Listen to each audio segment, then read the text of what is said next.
All right, everybody. Wow, my brain is on fire. Welcome.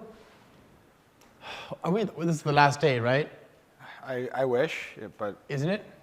Wait, there's tomorrow too. There's stuff. is there stuff tomorrow? Really? Yeah, there's things tomorrow. Oh, Right, that just stopped working again. what day is today? We're on Wednesday, right, or Tuesday? Tuesday. Wednesday. Right. So tomorrow's Thursday. So there is content tomorrow. There's. Okay. Well, got nothing. We'll move on. Good morning. How are you enjoying the show so far? Did I hear a boo? Oh, you what? Oh, cool. Woohoo. Yeah, I love it too. Some good talks, good content, learning cool things, right? Ow. It's been crazy. I thought the rush leading up to this event was crazy because it's always just 1,000 things right before we get here, but now it's even more crazy here. Well, anyway, thanks for joining us. Who are you?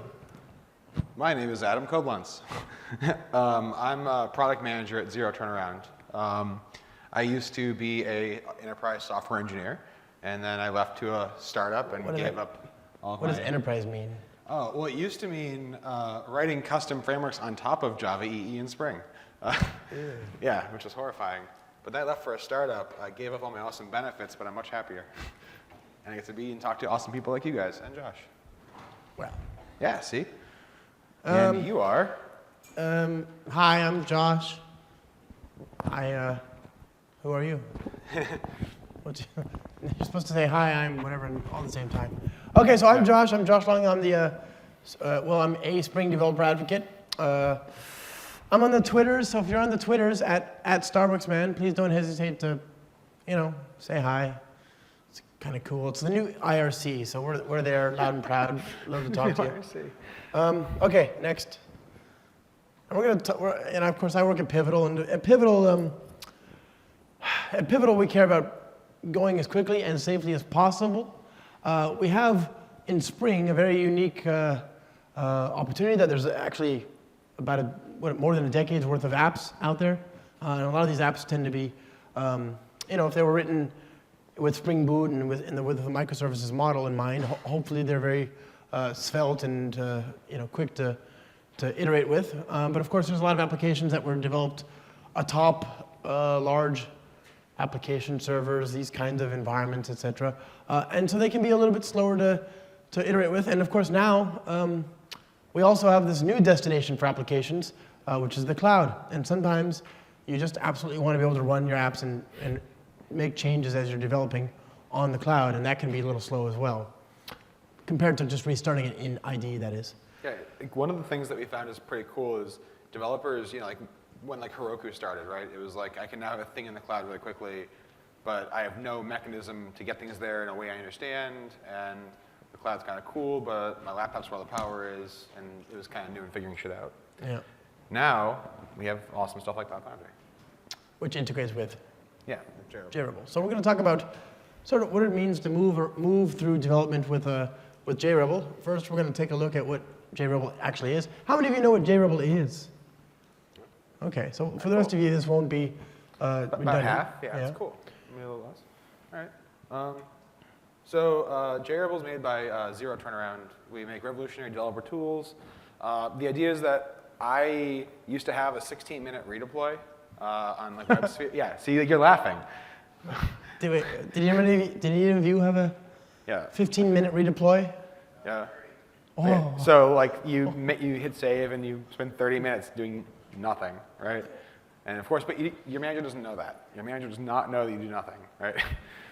So it's like that XKCD cartoon. What are you doing? Compiling. Yeah, compiling. Oh, okay, carry on. Yeah. I think I went to Starbucks more when I was working on that project than any other time in my life, not even college.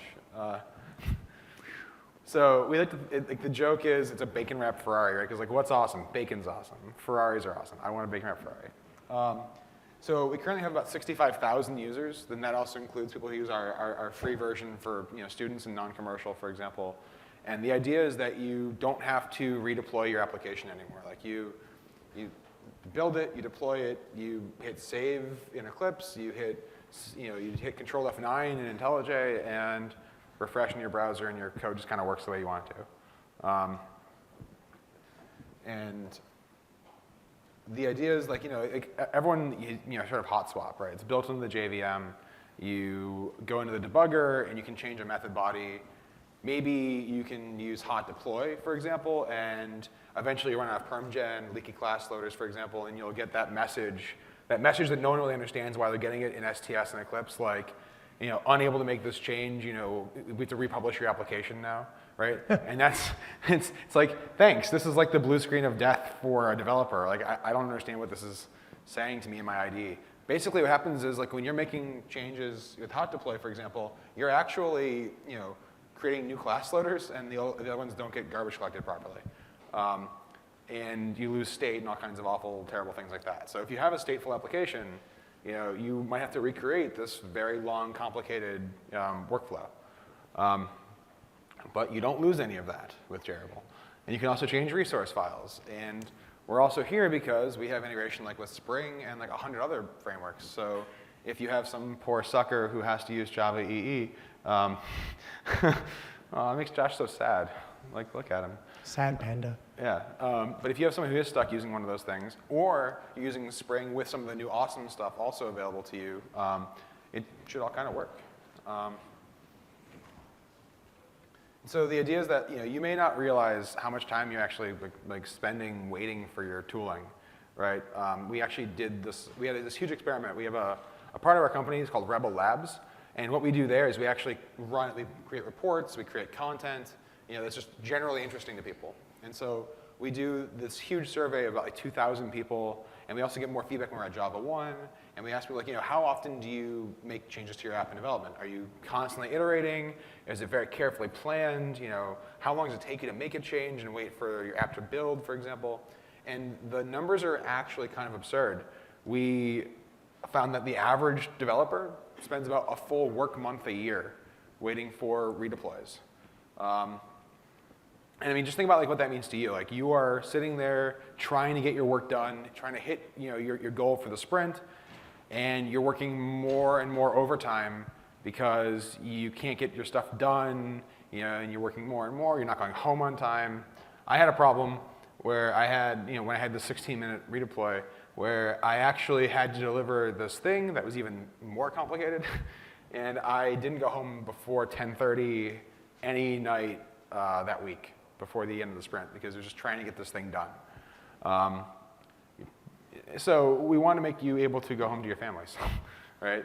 So you get less stressed out. Your manager's happy because you're actually getting your sprints done. You're theoretically running better code. Sheer tyranny of will. Yeah, exactly. Yeah. We actually had one of our customers did a case study that they were able to do about 40% more work in the same amount of time because they had a tool like JRebel, which is cool because you think about how much time you're actually spending. Like, they were actually able to spend more time planning out the iteration and get more reliable time metrics for how long it was taking to actually like produce code, which is always one of the hardest things, right? Because your manager asks you how long will it take you to do this feature, and you're guessing, right? It's kind of like based on your experience. Everything went well the first time you wrote it down. Didn't have to read it. Yeah, exactly. Never mind that edge case I found that's going to take me 3 days to fix, right? But that's the idea. So also, regardless of how complex your app is, right? If you have like a one-class Spring Boot app, or you have a 30-module, huge, gigantic thing that runs some bank, that's okay. We work with jars inside of wars, inside of ears. If you use those, that's all fine, no problem. Can I just show of hands? So again, we're hoping that modern applications are small, svelte microservices, but of course that's it's a progression. So of course not everything is there yet. So how many of you are using, let's see, WebSphere? And you're among friends. No one's judging. We all tried it once in college. Now, those of you using WebSphere, how many of you are using Liberty versus full profile? You're starting to. Okay. So mostly it's full profile, like the actual WEBF. With WAS admin EAR? and yeah, cool. Okay. Okay. So, and then what about BEA, Sun, Oracle, WebLogic. Anybody? Yeah. No one? One, okay, cool. We have 3, right? 3. Yeah, something like that. I don't count too good. No, it's okay though. What about, what are the other ones? Tomcat? Oh Tomcat's yeah, a thing. are you using Tomcat? We use Tomcat. That's a thing, I've That's heard cool. stories. No. What about Wildfly, nay, JBoss AS? Wildfly, couple. Okay, cool. Okay. Wait, there's more WebLogic than Wildfly? No, they were about equal. Was it the same people? Yeah, no, yes. Using both? Yeah, okay. Highly There's available. other stuff too, right? There's like Jetty, right? Yeah, Jetty, but what about Resin? Anyways, Jetty or Resin? Jetty, cool. Jetty, Resin, Jetty, okay. Cool. No, does anyone use Resin? Does anybody remember Resin? How about OSGI? Oh, OSGI, okay, couple. More WebLogics than OSGI. let's Yeah. not talk about it. It's just... Anyway, Yeah, I'm just so- curious where people are. Yeah, and that's fine. I actually had someone come and talk to me, and they currently are on like a super old like Java E6 and like WebLogic thing, and they're here because they want to migrate to Boot. I'm a fan. I know, right? That's an awesome idea. And so the idea is that let's see how this actually looks on. That's really small. Yeah. I don't Can know. you- I wonder if I can make that. Can you read that? It says adding, removing. Oh, Yeah, I'm gonna try to make this like. Wow. Let's see how this looks. This is like some kind of silly thing. Let's see. Yeah, this is the important thing right there. there you go. The point is that Change it to we just do message so bodies. much stuff. So basically, the idea is that just about any kind of like Java change you want to make to your application, or also cool, Groovy, Scala, they'll also work. Does it work? But does it work on Dalvik? It does actually. Oh. As of 3 weeks ago, we have early access for JRebel for Android. Oh, there you go. That's really It cool. works on devices as well. Which is another place where it just takes an age. Right. Like, I don't understand exactly how. I think I do. I don't understand how the iOS simulator can be blazing fast, but then Android takes like a week. Yeah. So that one got all shifted, but this is the important stuff. We do things. No, but yeah, so basically the idea is like, if you actually want to think about it from the Android users, right, the idea is pushing a new version of your application to a device or the simulator is the same as basically redeploying an application on an app server, right? And so we, as of 2 weeks ago, have an early access type thing that works pretty awesome, actually, with Android. So if you do use that, give it a go. Right on. Yeah, so cool. And we're here because we work with Spring, Grails, Groovy language, Boot, Cloud Foundry, and we're actually going to show you some of this stuff. Actually, we could show you Grails too. Nah, we're just going to focus on. Do you have time? Do you have a demo for that? I couldn't actually scaffold an app from scratch with JRebel. Have you done it before? Yeah. Okay, well, might be worth doing that too. Yeah, we'll see. We have a problem. I'm just going to be very honest with you. Yeah. We tried every which way to get this talk to go for an hour and a half. But we're so there's damn no efficient. There's no restart, so it doesn't go for an hour and a half, and that's the problem. So we may actually let out a little bit early for lunch. I know you're disappointed, but that's kind of where we are, right? Yeah, like we basically were able to turn a talk that usually takes an hour and a half and make it like a lot less. We're trying to make it longer. Now we're making it longer. So Come that we on, can help give you Adam. more content. Jeez. No, Get it right. we're adding value, okay? Right. So we're going to just throw everything and see what, Yeah. you'll get a picture.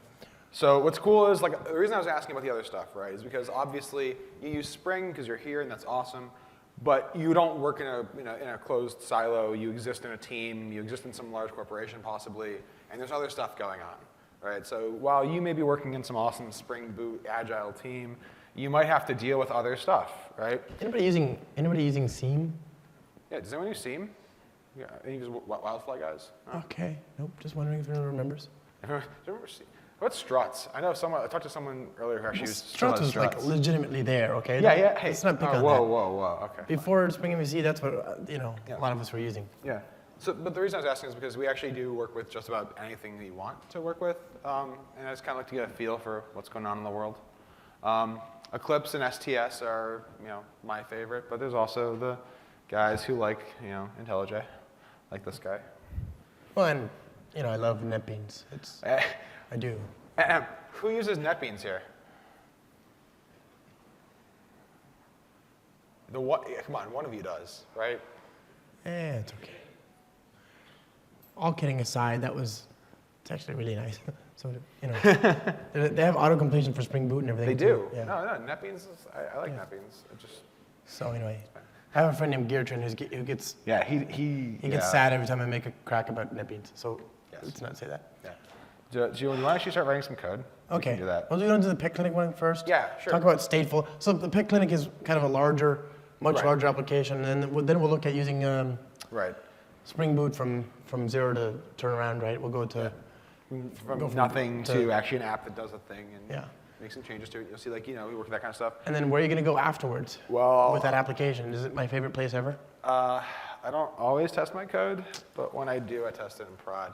Right. So we're actually going to go from nothing to pushing an app to Cloud Foundry, and then actually making some changes, and you'll see it works really cool. And we're also going to have this awkward 3-minute pause while we wait for Cloud Foundry to actually The first time. Yeah, the first time. The second time, not so much. Yeah, because there's no. Yeah, it's fine. So, do you want? Let's see how this looks.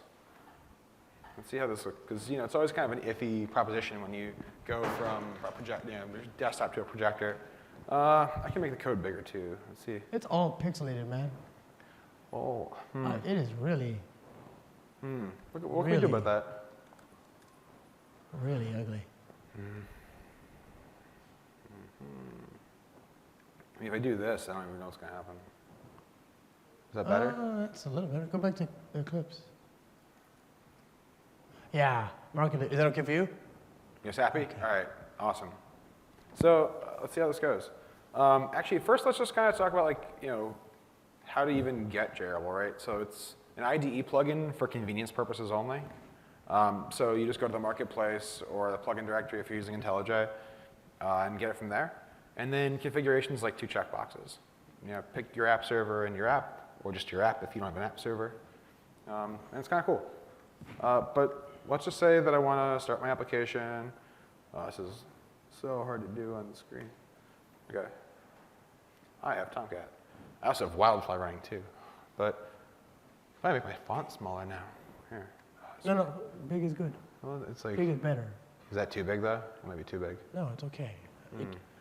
I couldn't stand an adult man next to the sans serif yet. So here, see, this is just silly though, because you can't actually see the thing. All right, so this is such a weird font. Okay, so this is the Spring Clinic app, right? So this is like a traditional, not boot, MVC application where you can have stateful, sessions and you can do cool stuff. And so, actually, I'm gonna use the old one. There's so much more I can show. It's so cool. Here, So how many of you remember Pet Clinic? Anybody? Okay, so Pet Clinic was a sample application that was originally put together in 2004, maybe 5, in response to the J2EE at the time, Pet Clinic, and the Microsoft Pet Clinic. These are sample apps that demonstrated different architectures. And so the Spring Pet Clinic had the cuter animals. That's why it's the better one. Right. And it's been kind of pushed along. What's actually crazy is every year I go on this quest. Can I find a better all-inclusive application that shows how to use a framework? And the answer is always no. It never. I'm never able to find one that is at all satisfactory. So here we have our traditional application, right? We have the Spring Pet Clinic app. It's a full MVC app, and I'm running on Tomcat with Eclipse. And the idea is, yes, get a picture of the Pet Clinic. I haven't seen it in years. Yeah. Okay. So I just kind of want to say hi to all you guys, right? So let's do this. Welcome to S2GX. Right. So I'm changing the messages.properties file. Right. Just all I had to do is hit save. And it works. Right. And so you see here in the console, we get these helpful little messages, right? JRebel reloaded this bundle file for the messages.properties. And so we actually know how to integrate with the framework and see this file changed. What can we do with that? So that's Spring internationalization. Exactly. Not just, it's one thing to change the property file even. Right. even without JRebel, we can do that, but to get the framework to understand that. Exactly. Right, and so we can do that. We can also, change like JSPs without having to do repackaging or anything. So, for example, I wanted to change the welcome.jsp. That's in the wrong project, yeah. Okay, this guy, this is a JSP. it's JSP. So like this is a pet clinic. So maybe we want to be more clear about what this link actually, what kind of owners we have. So I'll say find pet owners, hit save, hit refresh. And now we have pet owner too, right? So that's stuff that you probably might be able to do without JRebel, and that's fine. But what you can't do is actually maintain state in an application and make code changes. So what we're going to do is play around with some form validation, right? So if I hit submit, we see that all of the fields are currently required in this form, okay? But let's say that we go to the class that actually is used to validate this, Jürgen. So we have this validate method. And then this validate method has a whole bunch of if statements, right? If I turned in code like this, I probably would get in trouble. And I think a lot of you would as well. So what we're going to do is refactor this a little bit, right? So let's say, for example, we want to make our last name and first name, put them into a new name validation method. So I'm just going to extract the method. Spell it right. Okay, hit enter. So now we have a new method call where those used to be, right? And then later in the class, we've actually changed the schema. So now we have our new method. And then maybe we want to change the key that's being used for the first name.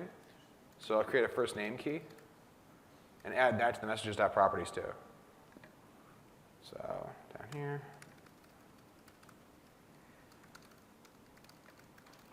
Okay, so I hit save. All I did was hit save. We're relying on the incremental compiler inside of Eclipse to compile that for me. But in IntelliJ, instead of save, you would just hit Control F9 or something to compile that class. If I go to PetClinic again, hit refresh, we see here in the console that the class and the bundled file both got reloaded, right? And if I make that smaller, go here, our new key is in place, right?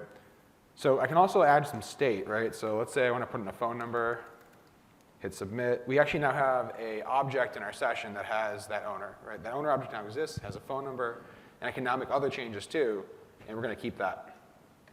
So let's say, for example, I want to change this to fail, right? So actually, no, let's make last name optional. Hit save, go back here, hit refresh. Now last name's optional. Phone number's still there. I've saved one full day. Look at this, it's so helpful. I didn't plan that at all, seriously. High five. It's a high five from JRebel. Yeah. We also have little helpful messages like, you've saved so much time, ask for a raise, stuff like that, right? And it's because we actually have people who have gotten raises because they're just like, I was able to get all my sprints done, no more problems, and everyone loves me, right? So we actually have people, a guy who got like a direct bonus from a VP at a financial company because he was like, yeah, I did all this stuff. I didn't have to do any redeploys. And they're like, wow, you are so awesome. You saved us from this problem. Great. I think of JRebel as helping to serve humanity, right? Yeah. The faster we can reload code using JRebel, the more or less likely we are to go to PHP. And I think there's a direct correspondence between happiness and humanity and that move. Yeah, I actually got into an argument in a bar about this once because this guy told me that, In a bar? What? No, so this guy basically said that because Java has too much tooling around it, right, and there's all this stuff, like these build processes and everything else, he goes, PHP is way better. And it's just like, well, you're giving up a lot of stuff, right? We can solve the tooling problem and keep the superior runtime and everything else, right? So we're doing that. But no, okay, so far I've only changed stuff that already exists in our project, right? But what if I want to actually add a new class and then also modify some Spring config and make this new class actually do cool stuff, right? So I have this my JRebel bean right here. It's a simple getter and setter for a string. Well done. Yeah, I think so. So I'm going to actually put it on my class path because right now it's not. Oh, I didn't realize that. Okay. Yeah, see? See, it's pretty cool. So I'm just going to put this into my source, pop it in there. Okay, so we have that class now exists. It's now in my standard packages. I can also now go into the servlet. There we go. And this is really hard to read with all this font, but I can actually add my new bean right here. I know, right? Found it. Okay, so we're going to inject 0 turnaround into that string. And then we're going to go into the add owner form. And we're going to actually wire that bean. First, we're going to import it. And then we're going to go and actually add the wiring. And then we're going to actually use it as well. So when we call setup form, we're going to set the first name in that form to whatever Spring injects in that bean. Okay? So this is all cool. I don't know what this problem is showing me. What's the marker? Small problem. Well, I don't know if that matters. I'm sure it's fine. So now I can go home, hit that form, and it works.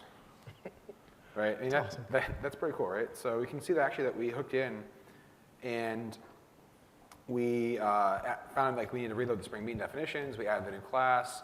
We added our new bean to the environment, and then we also just do a quick refresh on some other beans as well if we need to. And we didn't have to redeploy the app or rebuild it or anything. I'm a fan. Yeah, it's pretty nifty. I wish I had this before. And so that's kind of cool. You can also like extend your configuration. So if you are still using XML, you can just change your imports and we'll pick that up as well. But do you want to move on to boot now? What do you think? Okay. Yeah. All right, So I'm just going to kill this. This is an existing app, and it's helpful to look at this stuff in the context of an existing app because I think JRebel has a lot of value for these large applications that are out there. If you're trying to go quickly and you're kind of being buried under the weight of the startup for the app itself.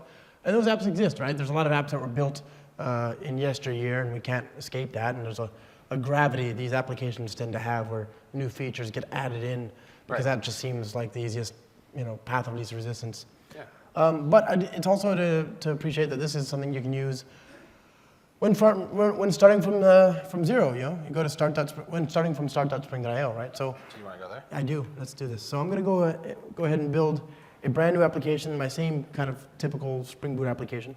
How many of you? Well, never mind. Yeah, where is the? It's all meaningless. There's no internet. What are we even doing? What does it all mean? I don't know. It was on the internet. What happened? That worked. That's what I want. Choose one. Just choose the one that works. Yeah, well. There we are. Now we're cooking. Boom. Oh. Oh, I know this. So, Don't tell anyone. yeah, no one knows to know this. You don't need to know this. Cool. Haha, look at that. It works. Yes. Okay, Boom. right on. So this is start.spring.io. How many of you have been here or seen me talk about it? Anyone? It's actually his homepage. It's my favorite place except for production, right? So this is an amazing place. Lots of good stuff here. If you get a chance, you should go. It's kind of overwhelming because you're going shopping, so I'm just going to go ahead and choose Spring Boot 1.3. I'm going to pick a jar as opposed to a .war or .ear, right? Yeah, This is, so we'll stick with jar. Jars are cool. yeah, jars are good. You So can run jars this places. is very much in keeping with my personal philosophy of make jar, not war. So we have that here. We're going to build a web application, use JPA. What else do you want to try? Some rest. We can throw in that. Oh, we need an H2 database. We need actuator. We need a template. Why not? It's a web application. Okay, that should do for now, I guess. Will that work, actually? Maybe that'll work. So, did we try that one? Did that work? I think so. I don't know. We'll figure it out. Yeah. So one of the things is because Boot is so like up and coming and cool, and it's Pivotal's doing such an awesome job of like writing new code for it all the time. It's kind of hard to keep up. So like if you're trying something and it doesn't work, if you let us know, we'll generally fix it pretty quickly. But you know, because we have such a crazy amount of all the frameworks that we support, sometimes it is like use case driven. So yes, I wonder how IntelliJ is going to look with this. No idea. Did you set it up? Yeah, here it's. Okay. Just file open. It'll be fine. This is the one that we were using. So we're going to kill this one. Close it. Yeah. Okay, open. Here we go. Do you use this thing? Okay, yeah, I'm kidding. Okay. So, let's see here. You're just. That's the open dialog. Sorry. It's not the open dialog. This is the open dialog. There we go. It's figuring things out, getting dependencies. Oh. Well, okay, actually we should go back and just choose 1.25 then. No. Well, I don't know. Let's see how far it's gone. Oh, I'm not even sure. Okay, whatever. We'll just leave it at that. Yeah. So, what I'm going to try and do is go as far as I can without a reload. Some things require reloads, right? If you change things on the class path, you need to do a restart even with zero turnaround, right? And Spring Boot offers a model where sometimes the very presence of something in the class path means that you have to take action. You're going to be prompted to correct the state of the application before it'll start up correctly. So, as far as I know, the one thing where we might run into a road bump right now is that we have on this class path here. Okay. We have, yeah, where is it? Spring Boot starter time leaf. Okay. Accessibility. What are you trying to do? Not this one. System preference. Do you see accessibility? Yes. Oh, displays. Okay, so thank you. So I have Spring Boot starter time leaf on the class path. This is a templating engine. There are many such templating engines that are supported by Spring Boot, including Groovy server pages. There's time leaf. There's velocity, FreeMark, or whatever.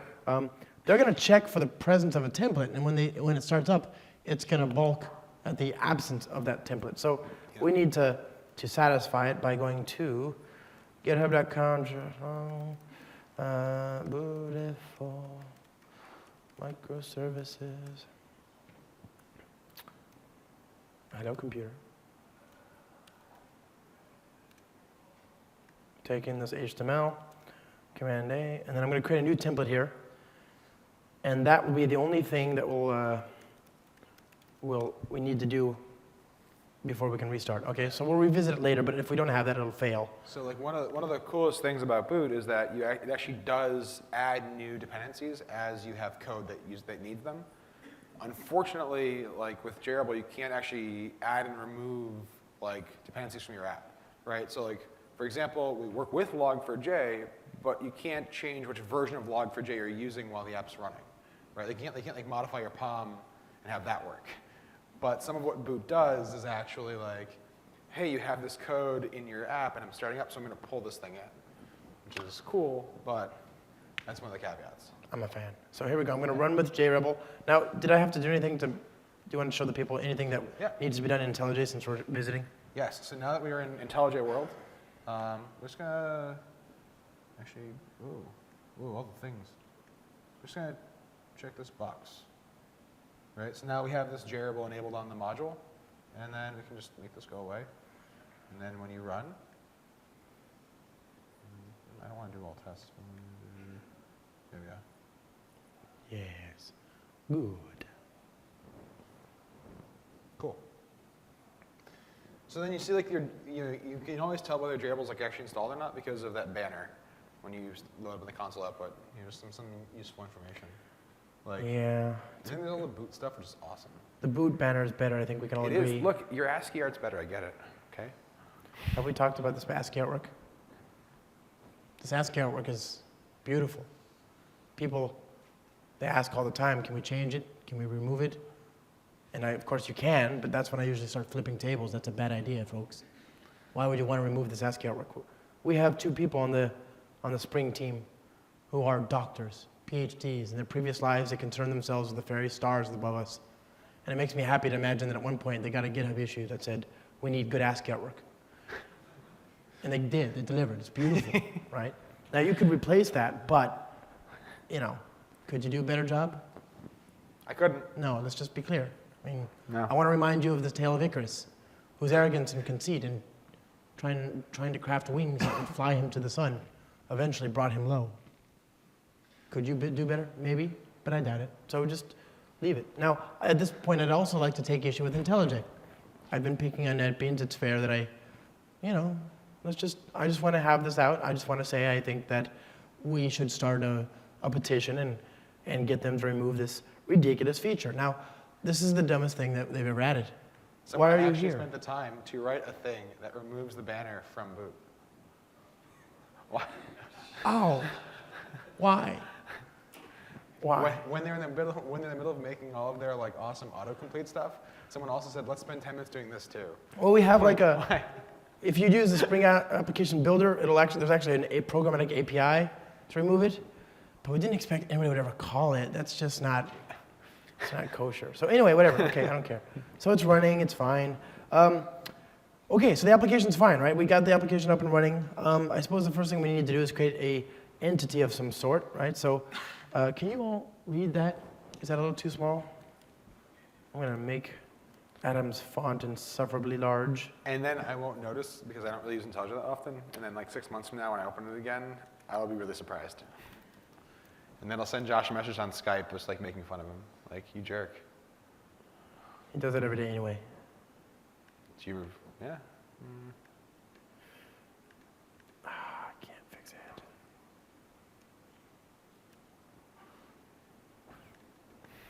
There, it's okay. We'll make it work. That's pretty big. Okay, so class reservation, always the same domain because we don't care about the domain, we just care about the speed and the velocity. So I'm going to create a JPA entity. This is just straight JPA.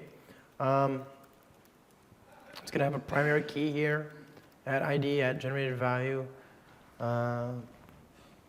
It's going to have, let's see.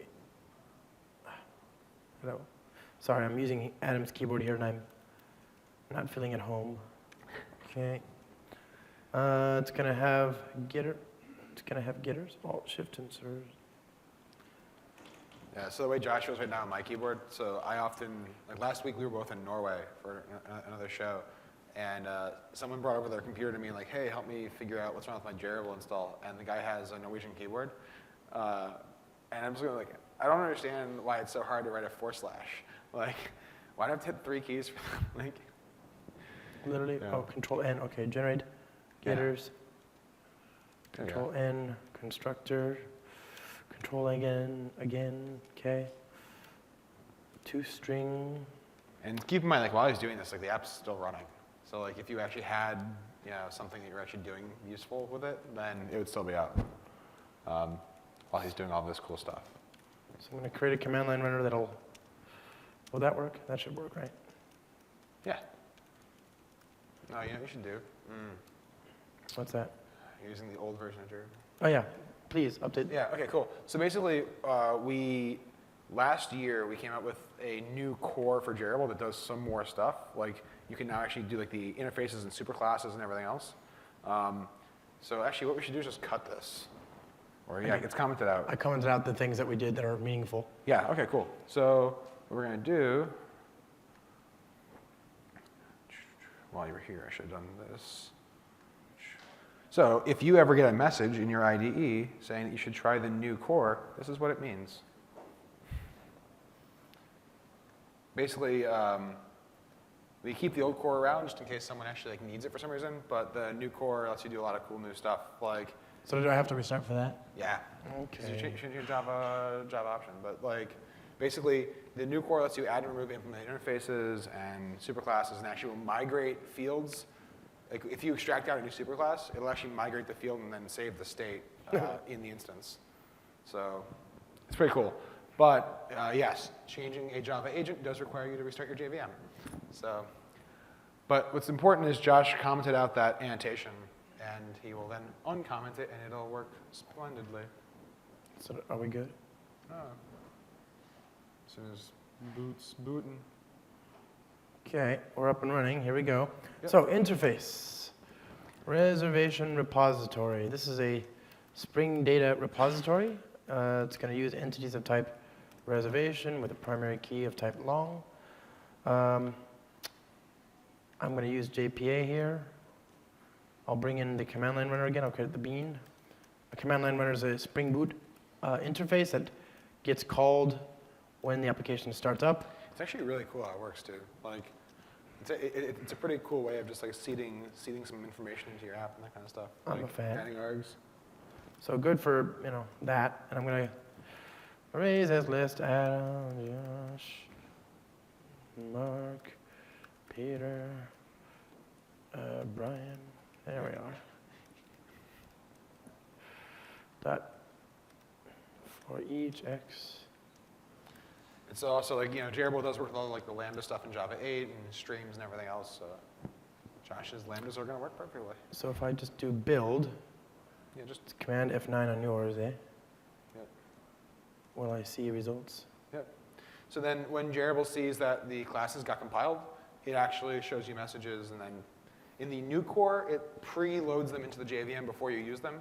In the old core, it's more of a lazy reloading. So as you use code, we actually pull the new ones in, then pull the new version. So I'm going to make this a REST repository. That should work too, right? Yeah, should. Okay, so command F9 again. And now I should be able to go to localhost, reservations.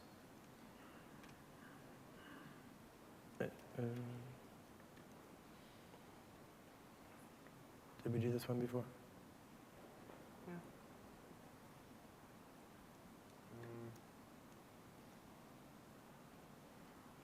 Worst case, we create a REST controller. Yeah. That is fine. Class, reservation, REST controller. Add auto-wired. Private reservation repository. Add request mapping. Reservations. Great. Here we go. Now, return this reservation repository find all. And command F9. It's a message from IntelliJ. What?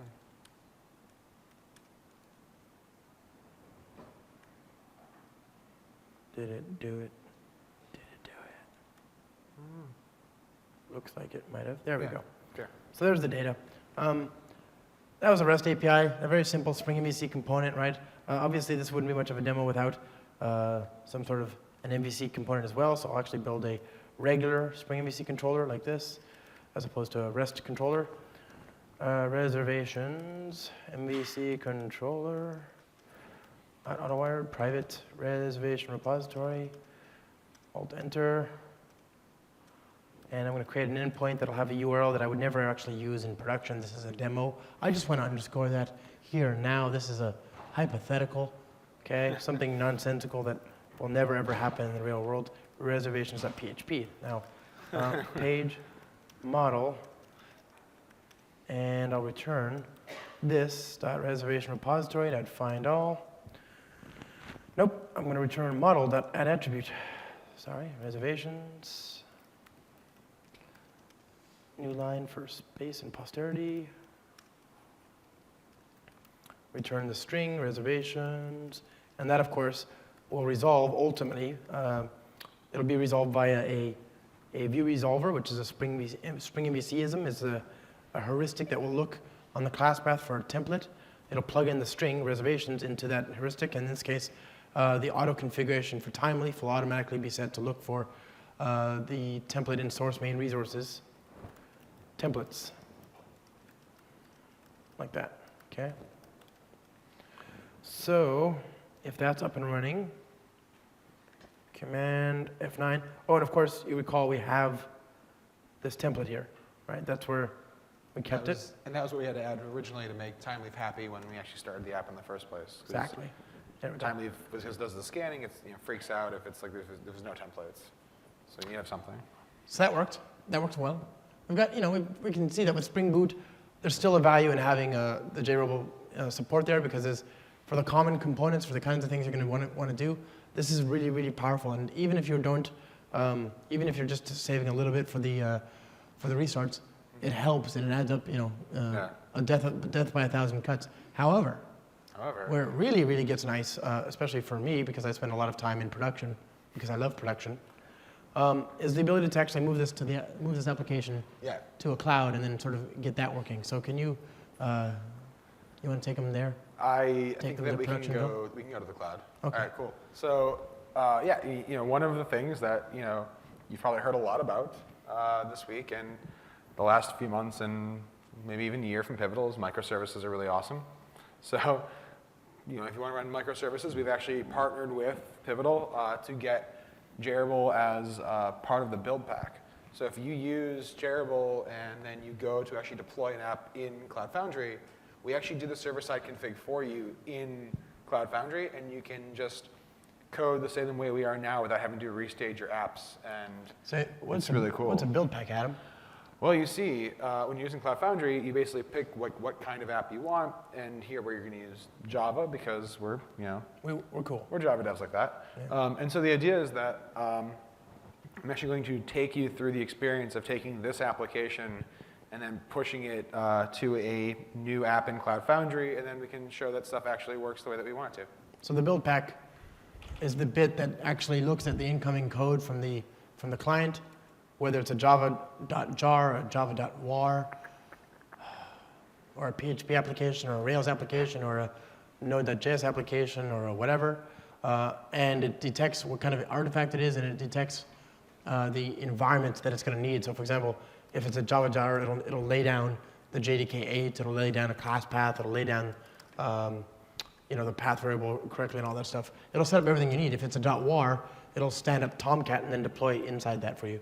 So where'd you do this? Download ZT. And it does it based on detection, so it actually looks at the application and so on. So what he's going to do is now retrofit this application that we just built and teach it how to cloud. So we're going to have to deploy it, but then we can make changes. Right, so I'm going to stop it because now we don't care about it running locally. I'm going to stop that. He says as he clicks the wrong button. Yes, exactly. So then, how do I make this a little? Carefully, there you go. Yeah. So now you see this handy little cloud thing right here? It's a click on that. Yeah, it's a cloud with a rocket. Oh, that's adorable. It is, right? It's pretty adorable. And so then we can go to our preferences and go to the JRebel section. Then we go to, actually, no, I don't want to do that. Okay. How do I get to what I want? Okay. This guy. Yes, no. This guy, cool. So I enabled remoting right here in JRebel.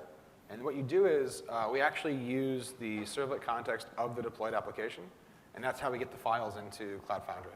So you don't have to worry. Let's say, for example, you have like a VM or something, in your company. We'll do the same thing there too, so there's no concern about firewalls.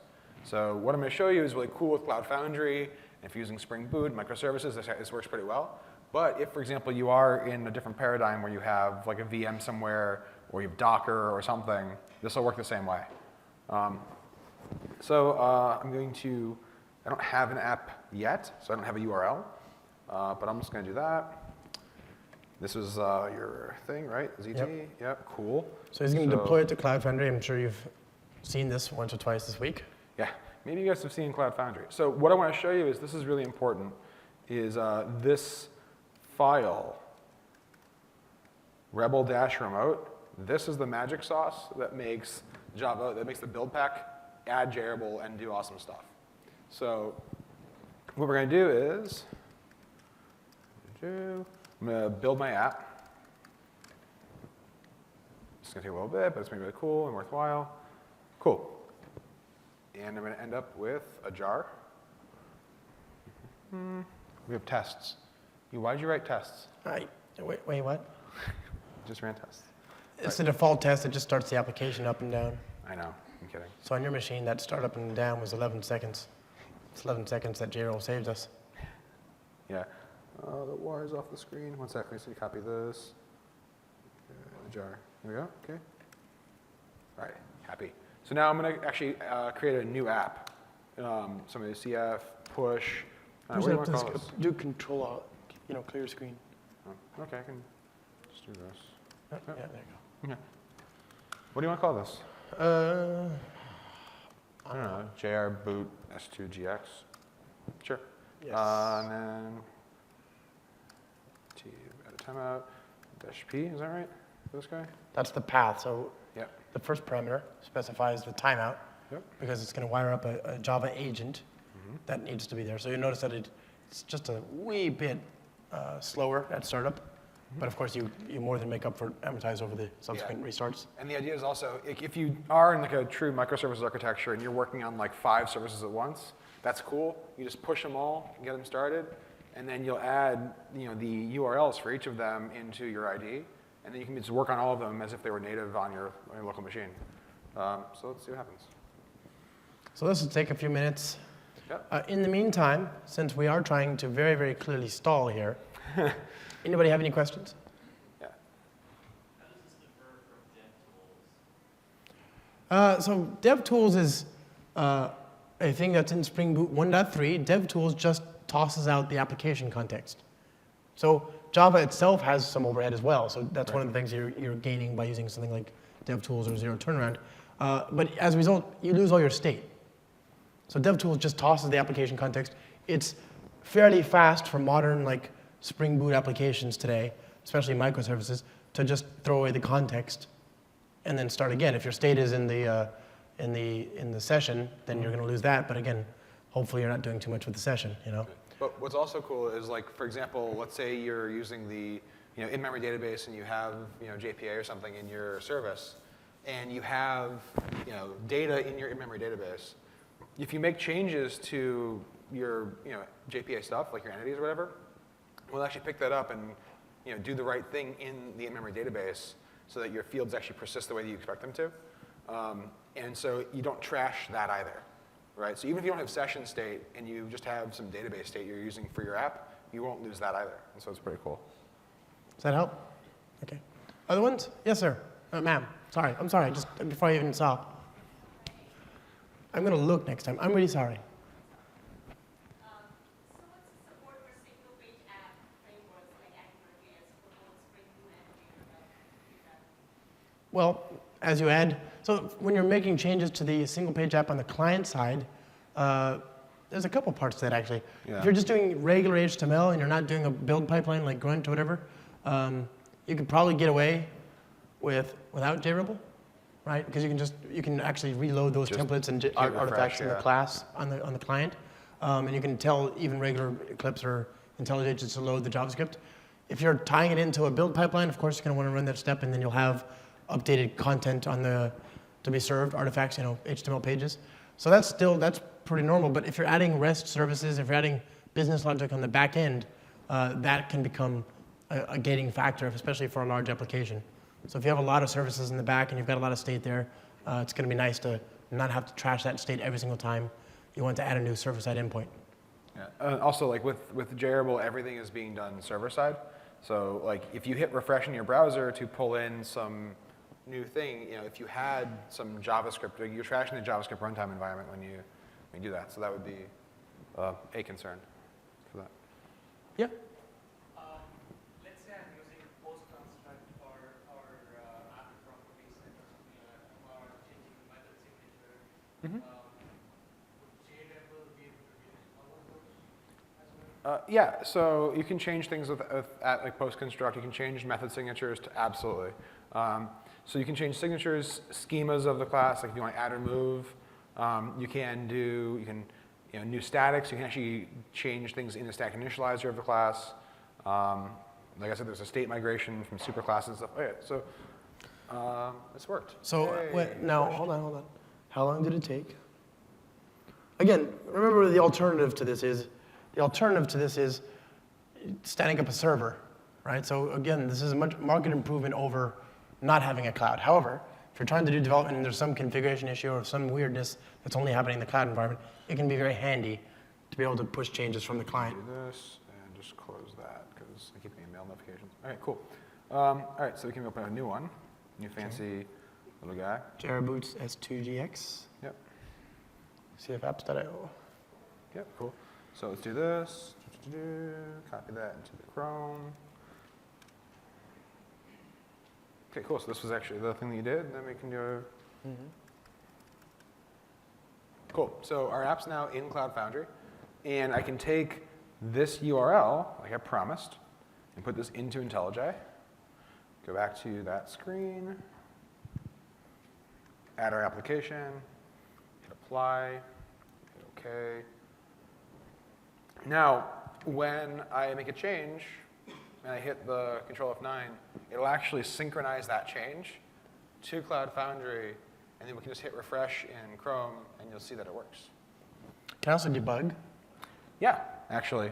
You can, if you instead were to, basically you can hook it with a debugger option instead, and you can add breakpoints and stuff, and it'll work. Cool. It's pretty nifty. So I don't know, what do you want to try? Where's the MVC controller? I think that's the most obvious. Let's start with something simple like an HTML page. Yeah, sure. So go back to the template, timelift template, make that change. Yeah. So again, we're dealing with an application running on a cloud in some other state now. Yeah. Well, where is the data center? I have no idea. Amazon East, I think. Yeah, okay, cool. So Actually, it might be near here, Virginia. Never mind, it's not that far, but Yeah. still, in theory, it could be. Yeah. What do you want to do? So reservation, add spring 2DX 2015, command F9. Yeah. Do I need to command F9? Maybe. I don't know. But so we see we have this message here. You see ZT synchronized right there. So you can see that we synchronize the files to the server. And so before, Reservations.php. yeah, right. That's time loops kicking in and doing stuff. And conference Wi-Fi.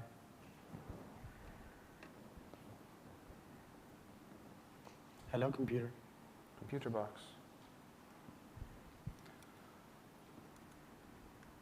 Ah, wrong thing. Oopsies. Sorry. What is happening? I don't know. This makes me sad. A little bit. I'm not sure what's going on. I'm not sure if it's the internet or something else. Yeah, this should be fine. So I can actually also do this. Let's see if this is anything useful. So what was the thing? No, yeah, there you go. No.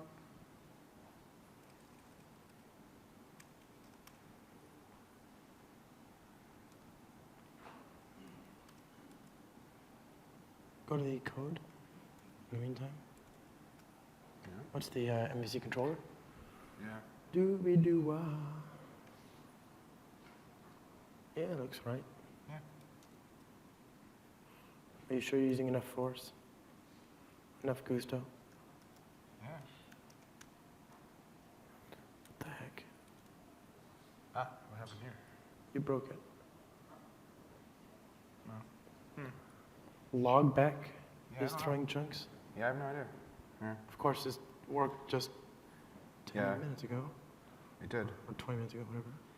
Yeah. Hmm. That's weird. I blame the demo gods. Yeah. Okay, let's get away from that. Far away. Yeah. Far, far away. I don't know, let's just see what happens. Just kind of curious. Let's get a new controller. It's Yeah, easy sure. enough. That's fine. Never mind you. Yeah, sure. Okay, so fine. That failed. Crashed and burned horribly, miserably, and sadly. But it is. I don't think a lot of us spend a lot of time. I don't know. Maybe you all do, but as far as I've seen, a lot of us don't spend a lot of time doing server-side HTML. So hopefully that's not something that's too often, or maybe you're just doing a static file. So this is a REST endpoint. So I'll say hi. Sorry, like that. Command F9, that should work.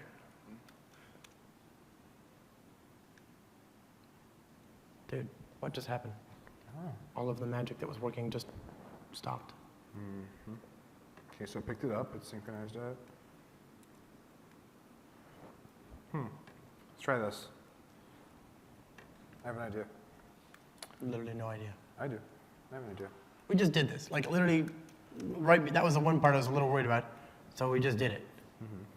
And now not so much. Well, I'm gonna try adding much more memory. See what happens. Okay.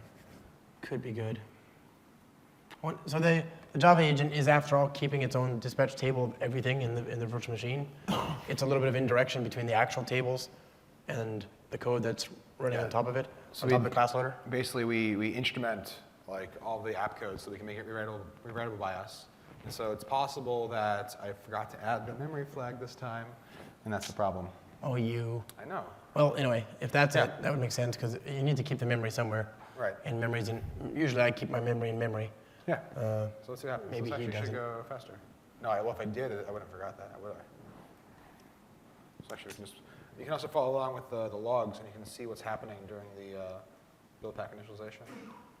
'Cause then- So what happens, the reason I mentioned that remote file, basically if that remote file exists, then the build pack has a script that goes and pulls down the JRebel jar and then adds the server side for you. See, so we found that JRebel Remote, which is exactly what I wanted to do, and it's going to do cool stuff. It's working. Yes. And we can also verify this. Save apps.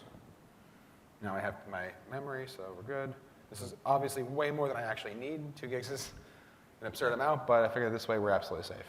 Safe is good. Safe is good. Quick and safe. Yes, exactly. I think that might actually be why it took longer to start up too, because I was unhappy about that. More container. It's true. So any other questions that I can answer while we're waiting for this to come back up? Yes.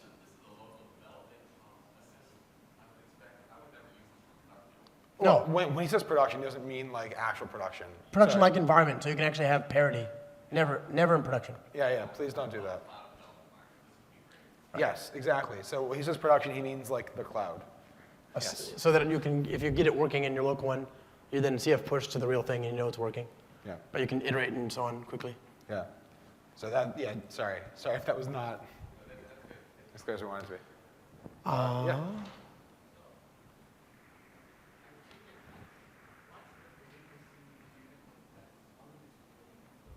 I'm sorry, I can.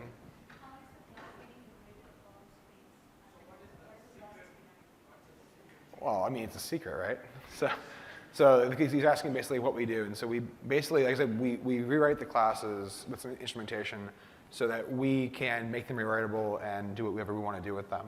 So the idea here being that instead of having, you know, the way permission, yeah, here, try it, see what happens. Gotta see this work. Yeah, see.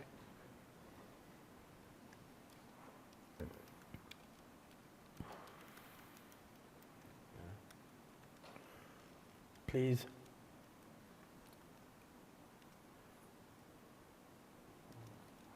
Better than before, but not really. Reservations. Let's just see if the page without the change works. Son of a motherless goat.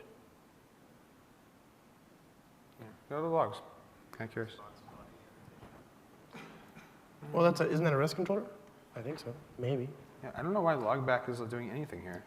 This is weird. the weirdest thing, and of course, it's only happening Now, yeah. when we're on stage. You know what we can do? I have an idea. What? Let's do this. Well, worst case, Yeah, we're fat fingering something or missing something. right. Pretty obvious. Well, we'll use the app that I definitely know worked before. We just did it, literally just an hour ago. Yeah, basically. So here. Yep, and then this one. And this one I can open easily. Just close that. There's this guy. There's a happy spot here. I Yeah. do continuous integration, and my continuous integration always goes to Cloud Foundry, so I can test it that way.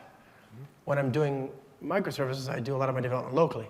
However, for a lot of us, we have bigger applications, and these applications tend to have corner cases that you only discover when you move from one environment to another. Right. Hopefully, continuous integration unearths that, but it can be very slow to fix it. So you want this to work. Yes. Okay, so now we're going to try again with an app that I used upstairs, and We just bow out if it doesn't work. yeah, It's if okay. it doesn't work, I give up. It does work if you're not us and on stage. That's basically. the magic trick. Yeah. If we have time to actually debug and figure out what that log back error is, then we'd have a much better chance of this working correctly. Oh, well. Yeah, it happens. So, scan. If there are any other questions in the meantime, but otherwise I want to thank you very much. Yeah. Should stick around to see if it works. I want to see it work, I just do. Yeah, at this point, it's a matter of pride. It'll work. Yeah, so any other questions? Yep.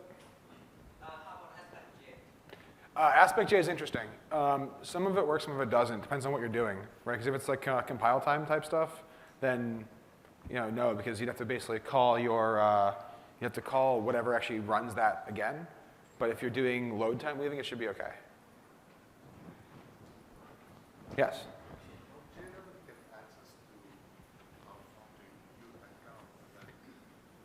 So, how do we get access? Basically, we are good friends with the people at Pivotal. And so when you have that file, it brings in our agent on the server side. And there's also a special Java option that gets added. And what that Java option does is it says enable remoting. And that basically we create a context, like a special little hidden context that we then use to send files over HTTP. And so in the Cloud Foundry instance, it basically has a little temp directory where we have a copy of the compiled version of your application. We swap that in there and then basically treat it like it's a local install. So we don't have any access to your accounts or anything special or cool, like weird like that. It's literally just a matter of we use HTTP to send files, and then we do JRebel reloading on them as if they were local.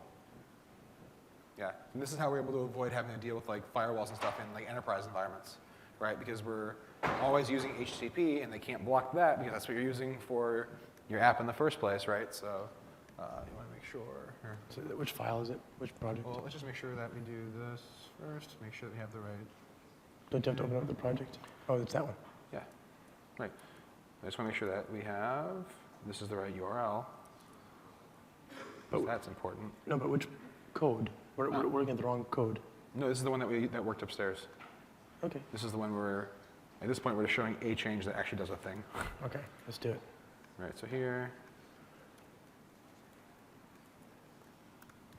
Okay, so yes, we have a controller that actually does something. Now. And the app works. Good.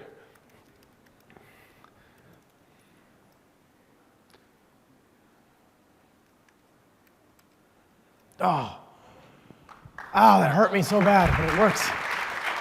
I'm not touching it again. We're not, it's good. It's fine. You can go, get some lunch. Yeah. It's amazing. He's gonna put that in GitHub, and then I'm gonna tweet it and star it and say, this is the thing that got me. Yeah. And you will know what to copy when you're trying to do it.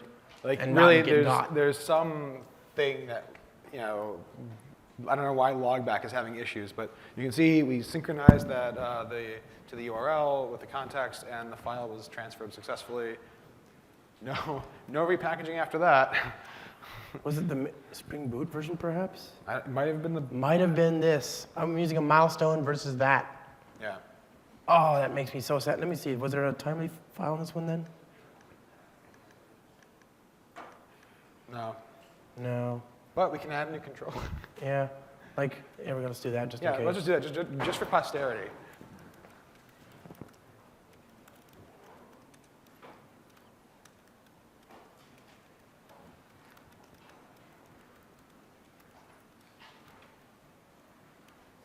Now it's compiling, then it's going to transfer, and we're on conference Wi-Fi, but it's fine. Conference Wi-Fi is always fast. No, not that one. Come on.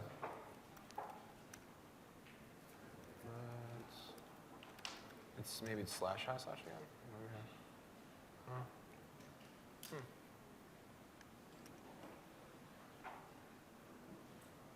Did we do this or not? Yeah.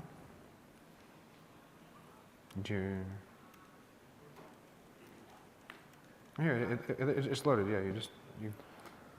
Okay, you have to wait for Wi-Fi to do the right thing, but that does Yes. work. It's infinitely faster when you're connected to the lounge Wi-Fi.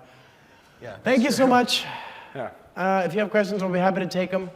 Have a good lunch. Yeah. Have a great show. And you can Come say hi. Yeah, come find us.